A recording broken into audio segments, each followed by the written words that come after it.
네, 안녕하세요. 저는 LS증권 염승환 이사입니다. 저 오늘 갑자기 이제 박근영 부장님 대신에 제가 좀 나오게 됐는데, 저도 이게 갑작스럽게 좀 연락을 받고 와가지고, 예, 오늘 어떻게 해야 될지 방송을 잘 모르겠습니다. 저도. 그래서 아무튼 40분 정도 제가 한번 이제 진행을 해볼게요. 이렇게 보니까 뭐 오늘 시황 얘기도 좀 하시는 것 같고, 뭐 이렇게 다양한 주제들로 이렇게 이게 하루 뭐 정리하는 그런 이제 방송하신 것 같은데, 오늘 제가 좀 봤던 뭐 시장 느낌하고 뭐 이런 것들 여러 가지 좀 담아가지고 여러분들한테 또 말씀을 드리도록 하겠습니다. 너무 오랜만에 이렇게 제가 오후에 와가지고 예, 좀 어색하게 합니다. 그래서 조금 준비가 좀 미흡해도 예, 잘 봐주시면 좀 감사할 것 같습니다. 근데 이제 뭐 그 이제 어제였죠. 어제랑 그제 이렇게 뭐 보신 분들 아시겠지만 이제 미국 증시가 지금 상당히 좀 강하잖아요. 굉장히 좀 강한 편인데 우리나라 증시는 여전히 좀 답답한 상황이고 오늘도 좀 빠졌죠. 근데 이제 결국 산타가 뭐 우리나라를 패싱했다 뭐 이런 기사도 있더라고요. 이제 그 정도로 한국은 철저하게 외면받고 있고, 그다음에 여기 지금 계신 분들도 아마 뭐 비트코인 많이들 하실 것 같은데, 오늘 신문 기사에서도 비트코인 하시는 분들이 지금 뭐 1,500만 명 네, 정도 이렇게 됐다고 합니다. 이제 그 정도로 좀 이제 암호화폐에 대한 이제 관심도 높아지고 있고, 좀 암호화폐 하시는 분들이 어떻게 보면 주식 투자 인구보다 더 많이 늘어난 것 같아요. 그 정도로 암호화폐가 일상화됐고, 그 다음에 이제 이거 연령대를 가리지 않는 것 같습니다. 뭐 70대 넘으신 이제 그 고 연령자 분들께서도 요즘에 막 계좌 트시고 암호화폐 하는 거 보면 확실히 대세는 대세인 것 같아요. 근데 우리 한국은 그러지 못하는 것 같아서 좀 그게 좀 아쉬운 그런 좀 상황인 것 같습니다. 그리고 미국 증시는 여전히 좋은데 한국은 좀 여전히 부진하고 해서 좀 답답하지만, 예, 오늘 12월 26일 이제 배당, 오늘이 이제 배당 기준일이죠. 이제 배당도 다 끝났고 내일 이제 배당락이 좀 시작이 될 텐데, 대주주 양도차익과세도 이제 50억으로 올라갔잖아요. 그래서 오늘까지 팔아야 되거든요. 그래서 이제 그런 물량들도 오늘까지 이제 나왔을 거기 때문에 뭐 내일부터는 조금 증시가 좀 힘을 냈으면 좀 하는 그런 바람을 좀 담아서 한번 시작을 해보도록 하겠습니다. 자, 오늘은 일단 제가 HTS를 아직 안 켰는데, 오늘 어쨌든 이제 국내 주식시장은 좀 하락했죠. 예, 오늘 뭐 특히 삼성전자가 좀 좋지 않게 좀 끝나면서 조금 부진하게 이제 오늘 증시가 좀 끝난 것 같고요. 제가 지금 네이버 한번 들어보겠습니다. 제가 여기 HTS가 제가 설치가 안 돼가지고. 예. 그래서 오늘 이제 주식시장 한번 간단히만 좀 말씀드리면, 코스피가 2,429.67포인트, 한 마이너스 0.44% 정도 좀 하락을 했고, 코스닥이 오늘 일단 675.64포인트, 마이너스 0.66%. 이게 오후에 보시면 좀 많이 빠졌던 게 그 한덕수 이제 국무총리 탄핵 관련한 이제 이슈가 좀 나오다 보니까, 이제 국무총리까지 만약에 이제 탄핵이 돼버리면 좀 어떻게 보면 국정 공백 상태가 그만큼 길어지는 거잖아요. 그러니까 그러다 보니까 이제 환율이 오늘도 위로 튀어버렸죠. 그래서 원달러 환율이 지금 1,460원까지 이제 넘어가는 그런 모습들이 좀 나왔는데, 이 환율이 계속해서 이제 그 올라가는 게 외국인들 투자 심리에도 좀 악재로 좀 작용을 했던 것 같아요. 그래서 지금 현재 1,467원. 예, 여기 보시다시피 정말 기록적인 환율입니다. 이게 이런 환율을 본 게 예전에 금융위기 때 말고는 본 적이 없는 것 같아요. 이제 그 정도로 지금 높은 환율이 이어지고 있고, 이게 어쨌든 꺾여야 증시가 오를 텐데 지금 쉽게 그런 모습들이 좀 안 나오는 것 같아서 좀 답답한 그런 상황인 것 같습니다. 근데 요 화면 한번 좀 보여주시면 좋을 것 같은데요. 지금 그 이번에 어쨌든 우리나라 증시가 이렇게 좀 환율이 올라갔던 좀 이유 중에 하나가, 결국 우리나라 이제 정치 리스크도 있지만 요 자료처럼 뭐 점도표가 올라가 버렸죠. 그래서 금리를 4번 낮추는 게 아니라 이제 2번만 내린다. 요런 이제 얘기들이 나오다 보니까 시장이 이제 한번 좀 놀랬고, 그 부분이 이제 달러 강세를 더 부추기면서 예, 주가 지수에 좀 부담으로 작용을 했던 것 같고요. 또 내년에 미국의 경제 전망은 다 좋게 좀 올라갔는데 문제는 물가입니다. 근원 PC 물가가 2.5%까지 이렇게 올라가다 보니까 이 부분이 좀 시장의 부담이었고, 또 중립금리도 올려버렸죠. 그래서 금리가 오르고 물가가 예상보다 이제 오를 거라고 생각을 하다 보니까 시장이 좀 긴장하는 그런 모습이었고, 그게 이제 환율에 보시면 이렇게 작용한 거죠. 그래서 우리나라 이제 원달러 환율 이렇게 보시면, 예, 이렇게 좀 높게 올라온 상황이고 10년 만기 국채 금리도 여기 이쪽에 있죠. 그래서 이 두 개가 이렇게 꺾여야 돼요. 네, 꺾여야 우리나라 증시가 좀 숨통이 트일 텐데 그게 지금 전혀 보이질 않습니다. 그래서 오늘처럼 이렇게 환율이 올라가게 되면 시장 반등이 좀 쉽게 나오긴 어렵다. 그러니까 미국과 좀 디커플링 되는 거죠. 그래서 여러분들이 시장 보실 때 먼저 증시보다는 환율을 보세요. 환율하고 오늘 이제 내일도 이제 미국 증시가 열려서 새벽에 뭐 여러분들이 보시겠지만 1순위로 체크하실 게 달러가 꺾였나? 아니면 미국 금리가 좀 꺾였나? 이걸 보시고 그게 미국 증시가 빠져도 걔네들이 꺾이면요. 내일 우리나라 증시가 오를 확률이 높죠. 예. 근데 그게 아니라 미국 증시가 올라도 금리와 환율이 어쨌든 우리가 원하는 대로 움직이지 않으면 계속해서 시장은 연말까지 좀 지지부진할 가능성은 있다. 이렇게 보시면 좋겠습니다. 그리고 이제 우리나라 증시가 지금 현재 5개월째 빠졌고 이제 이번에 빠지게 되면 6개월째잖아요. 그래서 정말 기록적인 지금 하락을 좀 기록하고 있는데 뭐 여기 한번 월봉 차트 한번 보시면 우리나라 증시가 지금 뭐 급락까지는 아니에요. 이렇게 위치로 보면은 뭐 엄청 급락했다 이 부분은 아니지만 6개월 내리 이렇게 좀 주가 지수가 이렇게 찍찍찍찍 흘러내리면서 너무나 답답한 그런 상황인데 6개월 연속 하락한 거는 2008년 이후로는 저도 본 적이 없거든요. 그러니까 기록을 또 요때죠. 쓰는 건데 그런 좀 불명예스러운 기록은 좀 이번 달에 없었으면 좋겠는데 지금 430이죠. 그래서 지난달 종가가 2456이거든요. 그러니까 지금 며칠 안 남았죠. 이틀 남았죠. 내일하고 월요일이니까 이틀 사이에 지수가 여기서 한 26포인트 정도 올라야 됩니다. 올라야만 이제 드디어 플러스 전환이 될 텐데 과연 좀 제발 좀 그게 좀 현실화돼서 6개월 하락은 좀 막았으면 하는 좀 그런 좀 그 기대를 좀 한번 해보도록 하겠습니다. 어쨌든 좀 너무 좀 힘든 장인데 그 시장 아직까지는 환율이나 금리 쪽에서 뭔가 변화가 없기 때문에 상당히 좀 답답하다. 이렇게 좀 말씀을 드리고 싶고요. 저도 이제 오늘 좀 이슈 몇 가지만 좀 말씀드릴게요. 아까도 적어주신 것 같은데 지금 시간에서 신세계 INC가 좀 급등하고 있죠. 그래서 지금 아마 뉴스 보셨을 거예요. 이마트하고 그 알리죠.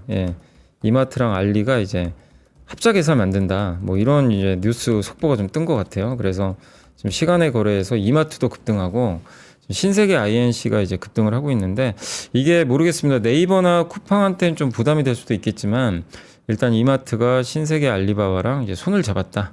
이런 이제 기사가 좀 나와 있습니다. 그래서 이게 몇 년 전에 3년 전인가요? 3년 전인가 4년 전에 이제 지마켓을 이마트가 인수하고 나서 굉장히 힘들어졌죠. 그때 3조 원 넘게 주고 이 투자를 했는데 사실상 성과가 전혀 없었죠. 오히려 이 적자가 나면서 오히려 이마트한테는 좀 도움이 안 되는 그런 거래로 좀 남아 있는데 어쨌든 이제 알리바바 그룹과 이제 합자회사를 만들게 되면 이마트 입장에서는 좀 숨통이 트이는 거죠. 그래서 이거를 이제 그 신세계 그룹이 이제 이마트를 통해서 보유한 지마켓 지분 80%를 합작법인에 이제 다 출자하는 거죠. 이제 그쪽으로 좀 넘기는 거고 알리바바 그룹도 알리익스프레스 우리 지금 요즘에 알리 많이들 쓰시잖아요. 거기 지분과 이제 합쳐가지고 현금 3천억을 합작법인에 출자를 해요.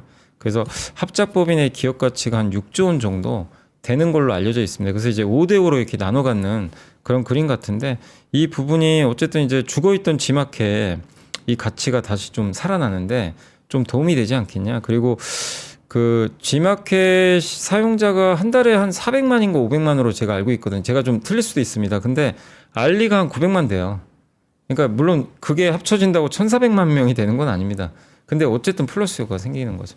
그래서 지마켓과 이제 알리가 합쳐지면서 지마켓 입장에서는 어쨌든 이제 많은 또 이런 이제 그 사용자 수를 좀 늘릴 수 있는 어떤 모멘텀이 될 수 있기 때문에 그런 부분은 좀 그러니까 주식시장에서는 신세계그룹을 조금 그런 면에서 이마트를 좀 긍정적으로 좀 바라보고 있는 게 아닌가 이렇게 좀 생각을 하고 있습니다. 다만 이제 알리익스프레스나 이 최근에 그 이제 중국의 이런 이제 차이나 커머스가 우리나라에 정말 엄청나게 강하게 이렇게 좀 그 히트를 치면서 성장을 했지만 최근에 좀 주춤하고 있거든요. 더 이상 성장을 좀 못하고 있는데 과연 지마켓과 합쳐서 추가 성장이 나올지는 한번 여러분들이 좀 지켜보시면 좋겠습니다. 그래서 정말 우리나라 또 유통시장에 오랜만에 또 굉장히 좀 큰 뉴스가 하나 생긴 것 같아서 예, 결국 아까 뭐 보니까 뭐 텔레그램에도 많은 얘기들이 좀 나돌더라고요. 좀 되게 의외죠.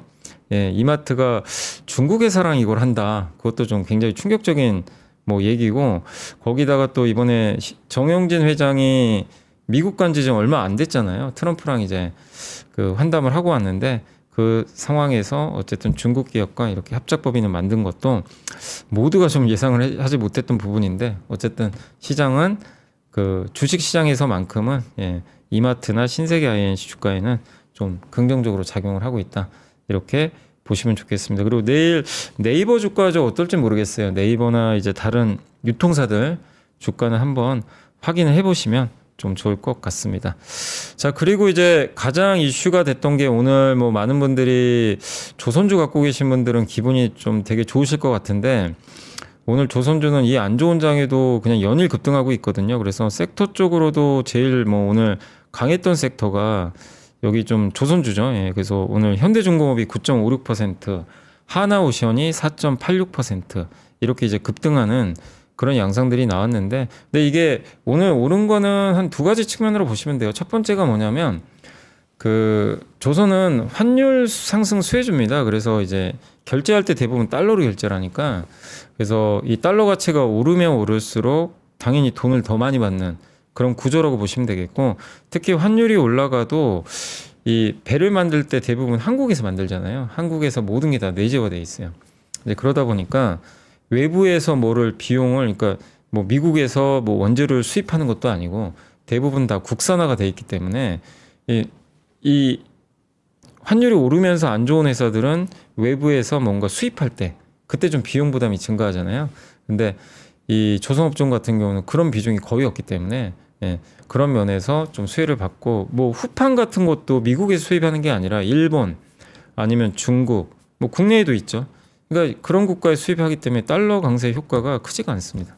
근데 수출할 때는 또 돈을 더 많이 벌게 되겠죠. 그러니까 이런 부분들이 일단 호재로 좀 작용하는 것 같아요. 그래서 이 환율 부분이 일단 그 현대중공업이나 이런 하나오션 같은 기업들한테 저는 좀 상당히 긍정적으로 좀 작용하지 않았나 이렇게 좀 보여지고, 그 다음에 또 오늘 하나 더 올라갔던 게 요거죠.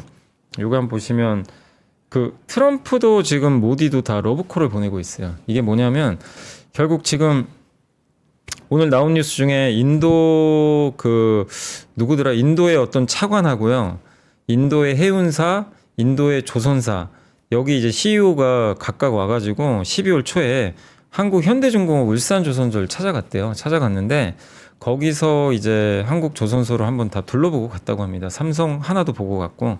근데 거기서 했던 얘기가 뭐냐면 인도가 모든 종류의 선박이 지금 대규모로 다 필요하다. 이런 점 언급을 했다고 합니다. 그 얘기는 뭐냐면 인도가 대부분 무역을 다 그 이게 해운으로 하거든요. 육상으로 하질 않아요. 왜냐하면 이제 위쪽으로는 중국이 있기 때문에 중국과는 사실 좀 서로 안 좋죠. 예, 서로 원수지간이죠. 맨날 좀 싸우니까 중국과의 교류는 아주 많은 편은 아닌데 어쨌든 주로 이제 해상을 통해서 이게 하거든요. 그러다 보니까 배가 많이 필요해요. 근데 이 배들 만드는 조선소가 거의 없어요. 조선 경쟁력이 인도 같은 경우는 지금 엄청나게 떨어져 있습니다. 모디 총리도 이걸 모를 리는 없는 거죠. 예. 그러다 보니까 이제 조선업을 좀 육성해야 되겠다. 근데 트럼프도 똑같아요. 미국에서도 조선을 원해요. 예. 한국의 세계적인 군함 선박 건조 능력을 잘 알고 있다. 바로 전화했었잖아요. 예. 그러니까 이 둘의 공통점 뭐냐면 둘 다 미국이나 인도의 조선업을 좀 살리고 싶어요. 근데 방법이 없어요.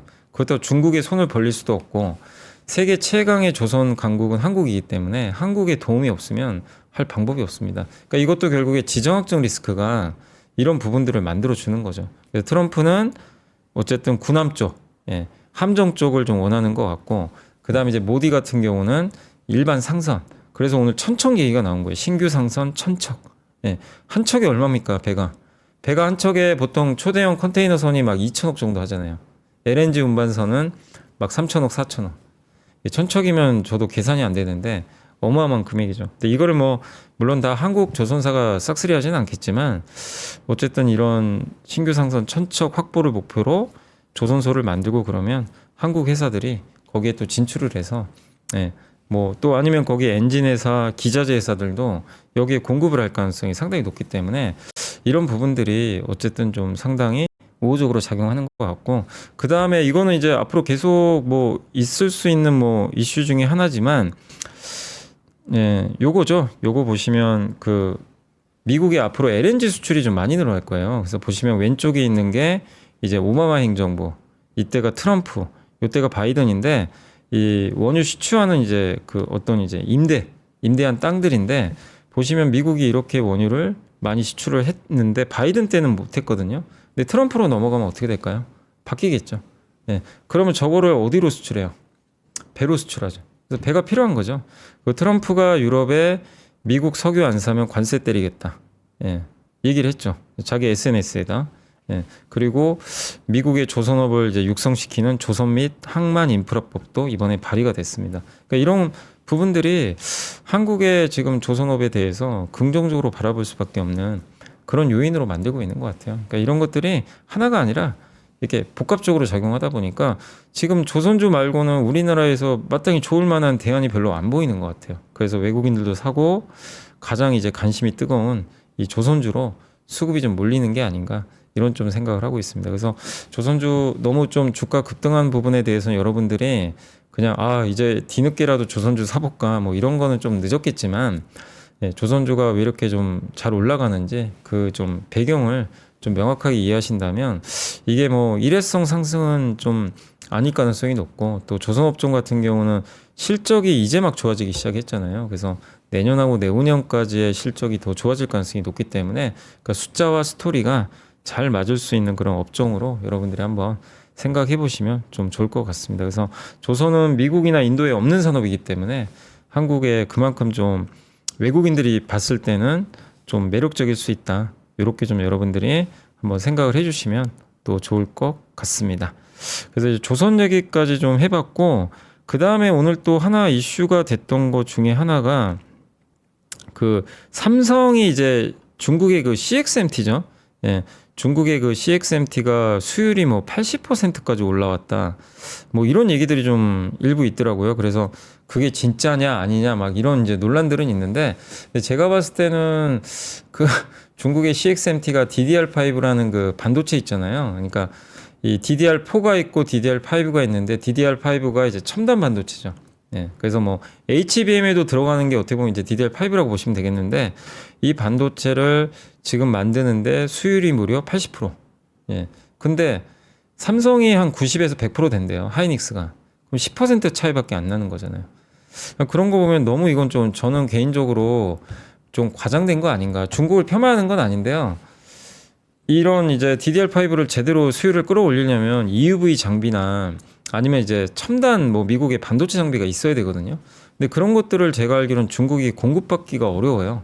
어려운 상황인데도 그걸 했다는 건 좀 너무 만약에 그게 사실이라면 진짜 놀라운 일이죠. 예, 큰일 난 거죠. 우리나라 이제 반도체 망하는 거죠. 잘못하면.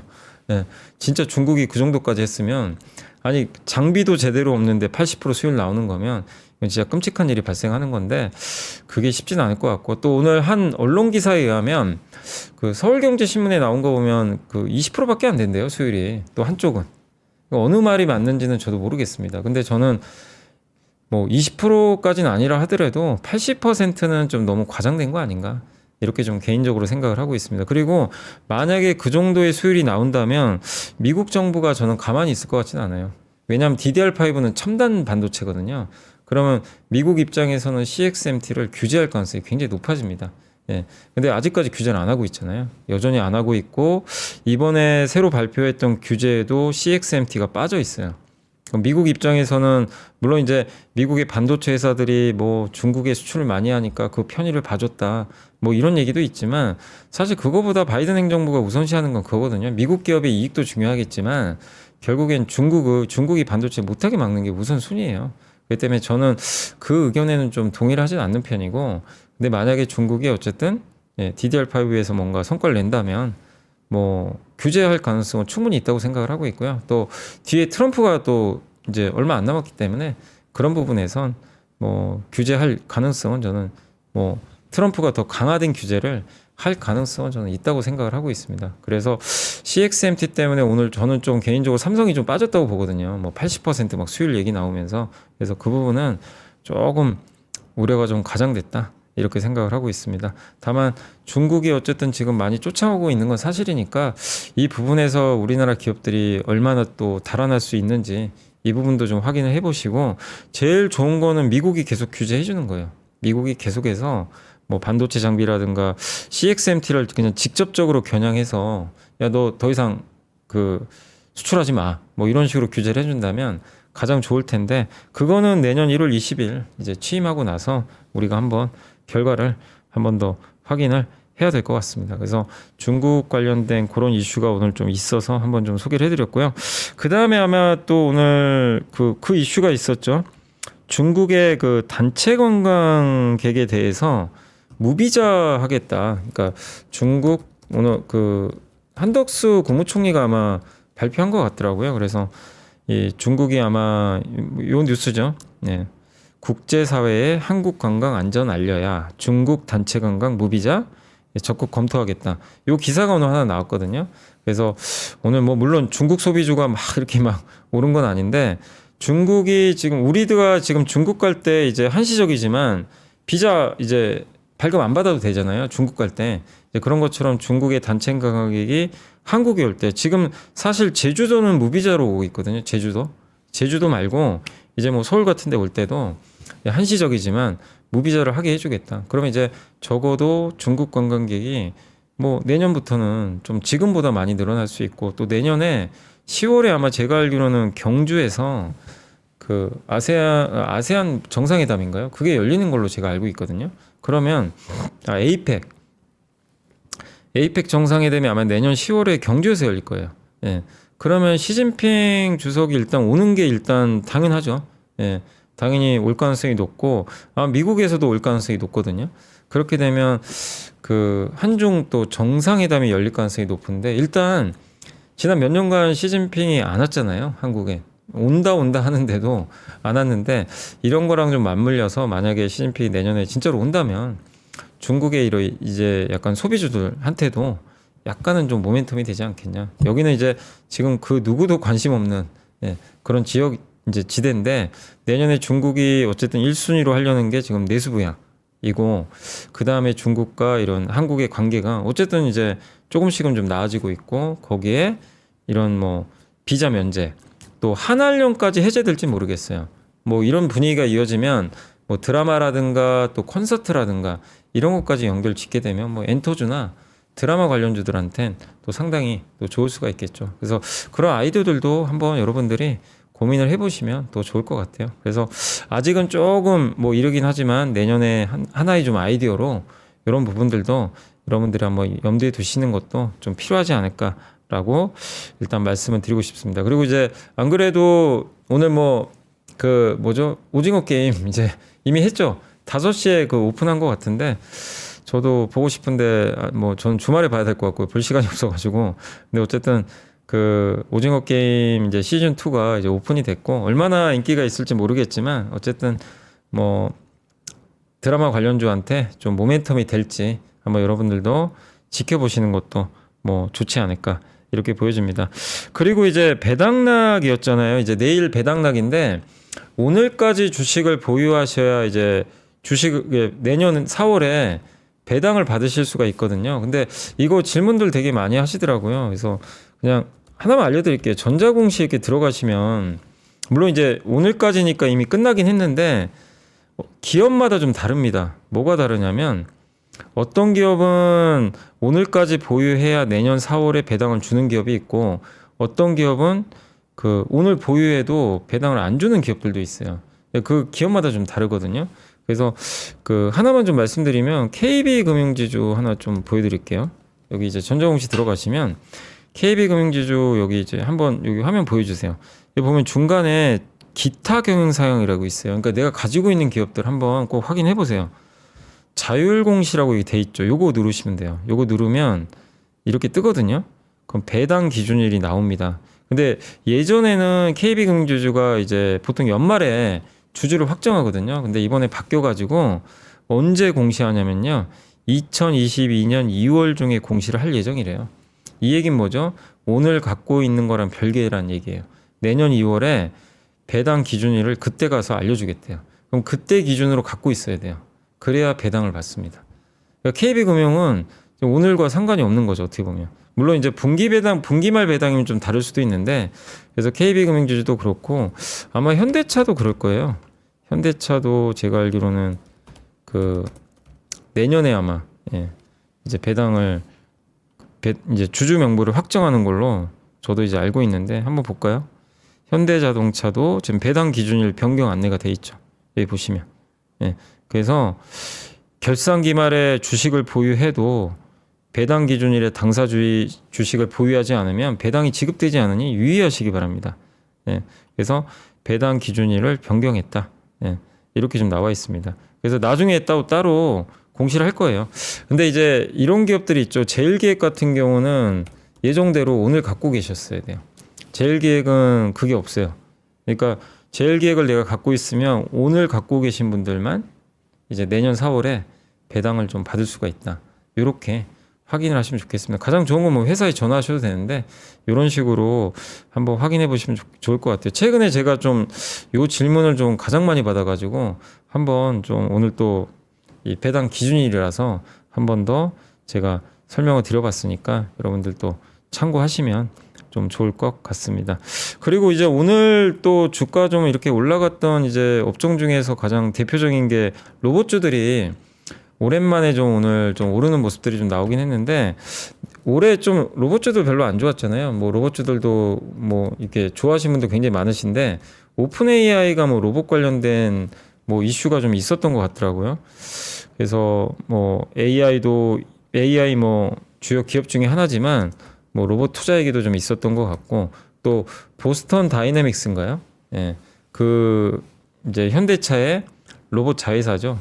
그 회사가 이제 혹시 어젠가 그 동영상 보신 분들 계실지 모르겠어요. 이렇게 한번 덤블링을 하더라고요. 그래서 아마 로봇에 대한 이제 관심들이 좀 늘어나는 것 같은데 3년 만에 로봇 시장 재진출하나 오픈 AI 휴머노이드 로봇 제작 검토하고 있다. 이런 뉴스가 나와가지고 오늘 로봇주들이 일단 좀 주가들이 한번 좀 움직였던 것 같습니다. 근데 로봇도 하나의 AI에서 이제 파생되는 그런 좀 구조로 보시면 좋을 것 같아요. 저도 로봇은 될 거라고 생각하는데 다만 이제 로봇에서는 경쟁력이 우리보다는 미국이 좀 앞서가죠. 미국이나 중국이나 일본이 뭐 인정해야 됩니다. 그거는 우리보다 좀 앞서가고 있기 때문에 한국이 좀 이건 국가적으로 투자를 많이 해가지고 좀 따라잡을 필요 있는데 좀 시간은 좀 걸릴 거는 같아요. 그러나 우리 한국의 삼성전자 또 현대차가 뭐 이런 주요 로봇 회사들을 M&A를 좀 했기 때문에 어느 시점에서는 우리나라 기업들도 좀 수혜를 받지 않을까 이렇게 보고 있고 그 로봇에서 제일 잘 나가는 기업은 어쨌든 뭐 여러분도 아시는 그 테슬라 보시죠. 테슬라가 가장 잘하고 있기 때문에 테슬라가 어떤 움직임을 보이는지 그 테슬라 봇이 그러니까 일론 머스크가 했던 얘기 중에 제일 인상 깊었던 게 뭐냐면 앞으로 로봇을 집집마다 하나씩 놓겠다 이 얘기를 했거든요. 그러니까 집에다가 2만 달러, 3만 달러짜리 로봇을 하나씩 놓고 그거를 마치 그 수학 선생님 아니면 이제 자기 집에 이제 자녀가 있으면 자녀를 이제 학교에 이제 데려다 주기도 하고 이제 학교에서 이제 데려오기도 하고 약간 이제 그런 용도로 좀 쓸 좀 가능성이 좀 있는 것 같더라고요. 그래서 가격을 좀 저렴하게 만들어 가지고 로봇을 실제 집집마다 하나씩 놓는 게 자기 목표라고 하더라고요. 근데 거기까지 좀 많이 이제 도달할 정도로 지금 많이 좀 발전을 한 것 같아요. 이제 그런 부분들을 봤을 때 로봇의 시대, 특히 우리 로봇판 말고요. 휴머노이드 로봇도 이제 얼마 안 남은 것 같아요. 이제 그런 부분들이 이제 내년에 좀 더 우리가 많은 걸 더 확인할 수 있지 않을까 이렇게 좀 생각하고 있습니다. 그래서 여러분들이 로봇에 대해서도 관심을 한번 계속 좀 기울여 보시는 것도 좀 필요하지 않을까 이렇게 한번 정리를 해드리겠습니다. 그래서 오늘 사실 제가 이제 오늘 국내 증시에서 뭐 주로 나왔던 이슈들은 제가 이제 메모한 거는 한번 다 이제 어느 정도 좀 말씀을 좀 드렸던 것 같고요. 근데 어쨌든 우리나라 시장은 좀 안타까운 게 너무 지금 거래 대금도 좀 적은 상태고 사람들이 지금 주식에 좀 관심도 너무 좀 떨어져 있는 상태다 보니까 그런 부분들이 좀 안타깝죠. 빨리 이 부분이 좀 개선이 돼서 예, 증시가 좀 올라갔으면 좋겠는데 그게 좀 쉽게 안 나오는 게 좀 아쉬운 그런 좀 부분이 아닌가 이렇게 좀 생각하고 있습니다. 다만 이제 요거 한번 보여주시면 뭐 증시가 크게는 안 빠진다고 제가 보는 이유가 하나 있거든요. 요게 뭐냐면 이제 국민연금이 우리나라 주식을 좀 많이 사긴 사야 돼요. 아마 이거 보신 분들도 아마 계실 거예요. 근데 국민연금이 국내 주식 비중이 지금 12.7%밖에 안 돼요. 24년 9월 말 기준으로 해가지고 물론 목표치가 15.4니까 앞으로 36조 사야 되거든요. 지금 한 5조 샀어요. 그럼 30조 사야죠. 그런데 이거는 이제 이틀 남았는데 30조를 어떻게 사요? 못 사요. 이틀 남았는데 30조 사면 주식시장 바로 얼마 갈까요? 예, 바로 뭐 거의 3천 가버리겠죠. 진짜로 가겠죠. 만약에 30조를 이틀간 산다면. 예, 근데 그런 일은 없을 거잖아요. 그래서 산술적으로 이제 그 정도 사야 되는 거기 때문에 국민연금이 어쨌든 국내 주식을 사긴 사야 됩니다. 그래서 이 부분이 저는 국내 증시를 좀 이렇게 뒷받침해줄 좀 중요한 수급에 좀 호재라고 좀 개인적으로 생각은 하고 있어요. 근데 아쉽게도 오늘도 안 사더라고요. 오늘도 안 사고 그냥 오늘 조금 판 것 같은데 어쨌든 국민연금이 이런 우리나라 주식 목표치가 좀 남아 있기 때문에 좀 적극적으로 주식을 좀 샀으면 하는 그런 좀 바람을 한번 담아 보겠습니다. 그리고 이것도 한번 좀 보여주시면 좋을 것 같아요. 아까 이제 그 제 앞에서 기자님께서 뭐 자동차 시장의 지각 변동 그 얘기 좀 해주신 것 같은데 저도 이제 그게 굉장히 좀 공감은 하고 있는데 저도 한번 이제 자료를 이거 이제 제가 이제 주말에 한번 만들어봤던 자료거든요. 요걸 한번 좀 봐주시면 결국 자동차 시장의 이제 지각 변동과 관련해서 여러분들도 한번 저는 앞으로 우리나라에서 굉장히 큰 변화 생길 것 중에 하나가 이걸로 보고 있어요. 자동차 쪽. 현대차가 무조건 좋아진다는 얘기를 하는 건 아니고요. 요게 큰 이슈가 좀 될 거는 같아요. 왜냐하면 두 가지 측면이죠. 트럼프가 자율주행 규제를 지금 풀기 시작하고 있습니다. 자율주행 이제 충돌 보고서 폐기 검토하겠다. 그리고 폭스바겐이 중국차 공습 때문에 구조조정을 시작을 했어요. 혼다와 닛산, 미쓰비시가 왜 합병을 할까요? 사실은 이 둘이 지금 망하게 생겼거든요. 혼다 보고 살리란 얘기예요. 옛날 기억나세요? 그 우리나라 막 그 반도체 빅딜한 거. 그죠? 옛날에 빅딜 했었잖아요. 예, 그런 거랑 좀 비슷한 상황이죠. 그래서 닛산, 미쓰비시가 좀 죽어가니까 혼다 네가 돈 제일 잘 버는 거 아니냐? 네가 좀 힘 좀 써. 근데 혼다도 사실은 오토바이로 돈 버는 거지 자동차로는 그렇게 많은 돈을 벌지는 않고 있어요. 근데 결국 이런 것들의 원인이 뭐죠? 중국과의 전기차 경쟁, 자율주행 경쟁에서 밀려버린 거예요. 예, 그 대비가 제대로 안 됐던 거죠. 근데 현대차는 이런 데 대비가 좀 잘 돼 있는 거죠. 그래서 현대차가 이런 이제 변화 속에서 저는 좀 앞으로 내년과 내후년이 좀 밝지 않을까 예, 이렇게 생각을 하고 있고요. 특히 이제 완성차 기업들이 자율주행 사업을 많이 포기했잖아요. 애플도 포기하고 폭스바겐도 지금 레벨 4 자율주행 포기했죠. 포드가 아르고 AI를 폐업시켜 버렸거든요. GM도 얼마 전에 로보택시 다 포기하고 있어요. 남는 회사가 현대차, 테슬라, 웨이모, 중국밖에 없어요. 예. 근데 웨이모는 현대차가 만들어줘요. 또. 어떻게 보면 이제 하드웨어를. 예. 그렇기 때문에 웨이모하고 이제 현대차는 또 운명 공동체가 될 가능성이 상당히 높다. 근데 웨이모의 점유율이 요즘에 많이 또 올라오고 있거든요. 네. 그러니까 이런 걸 또 종합해 보면 예, 자동차 시장의 좀 지각 변동도 내년에 지금 아직 여기에 대해서는 좀 긴가민가 하는 것 같아요. 시장 참가자들이 이렇게 될까? 현대차가 이런 거에 뭐 영향을 받아서 좋아질까? 아직은 이제 그런 부분들에 대해서는 좀 의심을 갖는 부분도 있겠죠. 근데 뭐 팩트는 그겁니다. 제가 말씀드린 건 다 팩트예요. 웨이모의 점유율이 올라오고 있고 웨이모의 자율주행차를 현대차가 만들어주고 있고 지금 공동 개발하고 있고 테슬라 역시 잘 나가고 있고 그 테슬라의 대항마는 웨이모고 예, 이 둘의 경쟁에서 현대차는 웨이모를 이제 지원 사격할 수 있는 그런 위치로 좀 올라오고 있기 때문에 저는 한번 이런 시장의 좀 지각 변동을 한번 여러분들이 잘 유념해서 한번 보시면 또 재밌는 쪽 그림들이 좀 펼쳐지지 않을까 이렇게 보고 있고 그리고 요거 한번 보여주시면 예전에 이게 작년에 나왔던 자료인데 메리츠증권의 그 김종석 연구원님이 썼던 자료를 제가 다시 만든 건데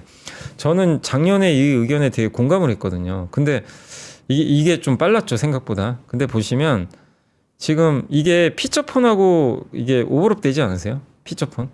예. 테슬라는 여기 있고요. 예. 이 중국 회사들 다 여기가 있어요. 이쪽으로 다 넘어가야 돼요. 이쪽으로 넘어가야 됩니다. 지금 여기 있는 기업들. 근데 과연 현대차는 지금 어디 있을까? 예. 현대차도 여기 있을 수도 있지만 저는 이쪽으로 좀 가고 있다 이렇게 생각을 하고 있습니다. 웨이모랑 손을 잡으면서. 근데 GM, 포드, 뭐 혼다, 닛산 힘들죠. 르노도 힘들죠. BMW, 벤츠 예전 같지 않아요. 예. 이 기업들 중에 노키아가 될 기업도 있을 수가 있어요. 지금 뭐 당장 그렇다는 건 아니지만 일로 넘어가야 됩니다. 예. 소프트웨어 기반, 자율주행, 값싼 전기차 이거를 대량으로 뽑아내는 거. 중국은 하고 있어요. 예. 그러니까 이제 중국 회사들이 잘 나가는 거죠. BYD가. 근데 이걸 또 잘하는 회사가 지금 테슬라고. 그럼 그 다음은 어디가 될까? 예. 이거를 한번 좀 고민해 보시면 좋을 것 같아요. 왜냐하면 아직까지 자동차는 안 바뀌었어요. 우리가 100년 전에 나왔던 자동차나 지금 자동차는 똑같습니다. 여러분이 다 운전하고 다니잖아요. 그죠? 예. 이 운전하고 다니는 이 자동차가 이 수동차가 진짜 자동차로 바뀌는 변곡점에 지금 있는 거거든요. 그 변곡점에서 과거에 아이폰이 세상을 바꾼 것처럼 자동차가 세상을 바꿀 때 과연 누가 주인공이 될까? 이미 테슬라는 그 주인공이기 때문에 벌써 갔어요. 그럼 그 다음 타자가 누가 될까? 그런 곳에서도 한번 기회가 있지 않을까? 이런 좀 생각을 하고 있기 때문에 여러분들도 한번 같이 또 고민을 해보시면 또 어떨까 싶어서 한번 그 자료를 보고 한번 또 말씀을 드려봤고요. 그리고 이제 마지막으로 요거 하나만 더 보여드릴게요. 예. 요게 뭐 그 결국에 우리가 AI나 뭐 여러 얘기들을 지금 요즘에 많이들 하고 있잖아요. 많은 사람들이 이제 AI 얘기하고 뭐 로봇 얘기도 하고. 근데 한번 생각을 해보세요. 이 모든 걸 하려면 다 뭐가 필요하죠? 에너지가 필요해요. 네. 에너지가 없으면 아무것도 할 수가 없습니다. 다 에너지가 필요하거든요. 예. 근데 지금 보시면 우리가 지구가 뜨거워지고 있고 미국은 공장을 지어야 되고 AI 필요하고 데이터 센터 필요하고 로봇도 필요하고 모든 게 다 전기가 필요한데 그만큼 전기를 못 만들고 있어요. 예. 그러면 이 전기를 만들 수 있는 방법은 뭐죠? 원전, 친환경, LNG, 뭐 석탄 발전소 여러 가지가 있어요. 수소 연료 전지, 뭐 수력도 있고 지력도 있고 많이 있어요. 근데 트럼프 2기에서는 뭘 할 거냐 이거죠. 예. 거기에 정답이 있는 것 같아요. 그래서 트럼프 2기에서는 결국 선택지는 뭐냐면 원전입니다. 원전과 LNG죠. 예, LNG 발전이죠. 이런 것에 대한 좀 공부를 계속 좀 해 나가시면 좋을 것 같아요. 결국 이것도 계속 큰 사이클이 될 수밖에 없고 에너지가 필요한 거는 뭐 일회성이 아닌 거잖아요. 앞으로 4년, 5년 동안 계속 이런 이슈가 좀 있을 수 있기 때문에 여기 에너지와 관련된 이런 전환에 대해서 여러분들이 한번 좀 고민을 해보시고 거기에 관련된 기업들이 뭐가 있나도 한번 좀 찾아보시면 더 좋지 않을까라고 좀 말씀을 좀 드리고 싶습니다. 그래서 여기까지 해서 제가 뭐 이게 좀 두서없이 좀 갑자기 제가 섭외 받아가지고 그냥 오늘 준비 없이 와가지고 이렇게 좀 너무 말을 좀 여기 왔다 갔다 해서 좀 죄송하고요. 어쨌든 이런 제가 생각했던 내용들 몇 개 좀 이렇게 말씀드렸으니까 이런 부분 가지고 여러분들이 한번 또 내년도 고민도 해보시면 좀 좋을 것 같습니다. 그리고 오늘 뭐 이제 26일이고 다음 주 이제 이틀밖에 안 남았죠. 이틀밖에 안 남아서 이제 많은 분들이 내년 어떻게 할까 좀 고민들이 크시겠지만 또 어쨌든 한국에 그러니까 미국 주식 하지 마라 이런 얘기는 아닌데 기왕에 좀 한국에 좀 붙어 계신 분들은 좀 끝까지 한국에 좀 남아 계시면 이 정치 리스크만 조금 안정화되면 환율이 꺾이고 이러면 시장도 약간은 좀 어느 정도 레벨까지는 반등은 할 수 있을 거예요. 그래서 그런 부분들 뭐 나올 수 있으니까 너무 포기하지 마시고 한번 끝까지 한국 증시에도 조금만 더 인내심 가지고 좀 붙어 계시면 어떨까라고 좀 말씀드리고 싶고 그리고 내년도에 뭐가 좋아질까 얘기들 많잖아요. 뭐 트럼프 2.0 관련해서 수혜주들도 많이 나오는데 뭐 그런 것도 고민해 보세요. 지금 최악인데 내년에 좋아질 건 또 뭐가 있을까? 이런 것들도 한번 여러분들이 고민을 한번 해보시는 것도 좀 필요할 것 같습니다. 우리나라는 항상 이게 사이클을 타니까 그 전에 안 좋았던 섹터 중에 의외로 다음에 급등하는 섹터들이 생각보다 좀 많이 나오거든요. 그 전에 또 너무 좋았던 섹터. 그러니까 제가 오늘 조선주 좋게 얘기했지만 모르죠. 또 내년에 조선이 또 어떻게 될지는. 근데 구조적으로는 좋아지겠지만 어쨌든 또 의외로 안 좋았던 섹터 중에 또 좋아지는 섹터들이 나오는 게 또 한국 시장의 특징이니까 그런 부분들도 한번 잘 고민해 보시면 또 좋을 것 같습니다. 자, 오늘 이제 제가 전달해 드릴 건 다 전달해 드린 것 같습니다. 네, 그래서 오늘 저는 방송은 여기서 마쳐도 되겠죠? 네, 그래서 오늘 여기서 마무리하도록 하겠고요. 다음에 또 박근영 부장님이 혹시나 그 또 휴가를 가시게 되면 제가 또 한번 찾아뵙도록 하겠습니다. 자, 기운들 내시고요. 저는 또 다음에 찾아뵙겠습니다. 이렇게 시청해 주셔서 감사드립니다. 삶의 격을 높이는 9가지 지혜를 함께 나눕니다. 위즈덤 칼리지 시즌 2 영상 아래 링크를 클릭하시면 자세한 내용을 확인하실 수 있습니다.